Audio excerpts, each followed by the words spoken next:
Beth. How are you? Hey, Beth and Russell. I'm down in Market Square, and U.S. Cellular is doing a promotion here because they want you to break up with your current wireless company and switch over to them. Part of it is they have a lifestyle coach right here, Dr. Judith Wright, all the way from Chicago, and she's going to sit on this couch for a few hours and give you all kinds of relationship advice. Thanks for being with us, Dr. Wright. Great to be with you. What are the signs that a relationship, you just need to break up? Well, first to look, is it a dysfunctional relationship? Some of the things to look for is, are you unhappy? Do you feel like you're settling? You're not getting your needs and wants met? You've got legitimate complaints, but they aren't getting solved, and resentment's building up, and you've got conflict that doesn't get resolved. But really, when you get to it, is it not mutual? Do you not have two partners that are really working together to know one another, understand one another, and make things work out? If you don't, then that's a sign the relationship's not so hot. Why do people resist those signs?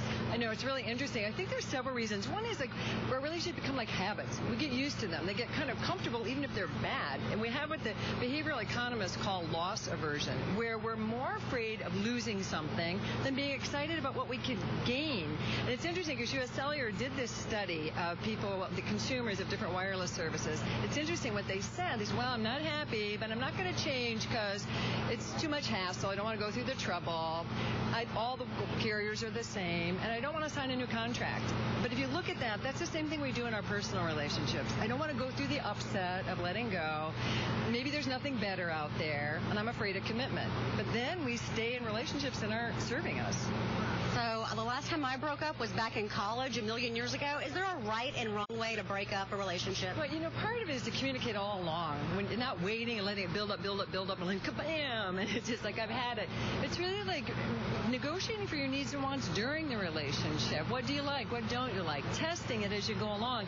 And then over time, if you really see, wait, I don't have a partner here that's really going to learn and grow with me and work things out, and you've done everything you could to change things, and they're not going to budge, then you know it's time to do that, and you have the right to be able to say that. Okay, I've tried. I've been communicating all along. It's not working. I'm sorry. Thank you for everything we did have, but I need to move on.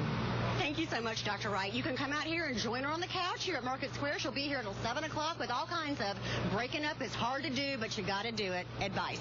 Beth and Russell. Yowzers, that was some hardcore stuff right there, Stroud. The right and wrong ways to break up. Thank okay. you. Well, we are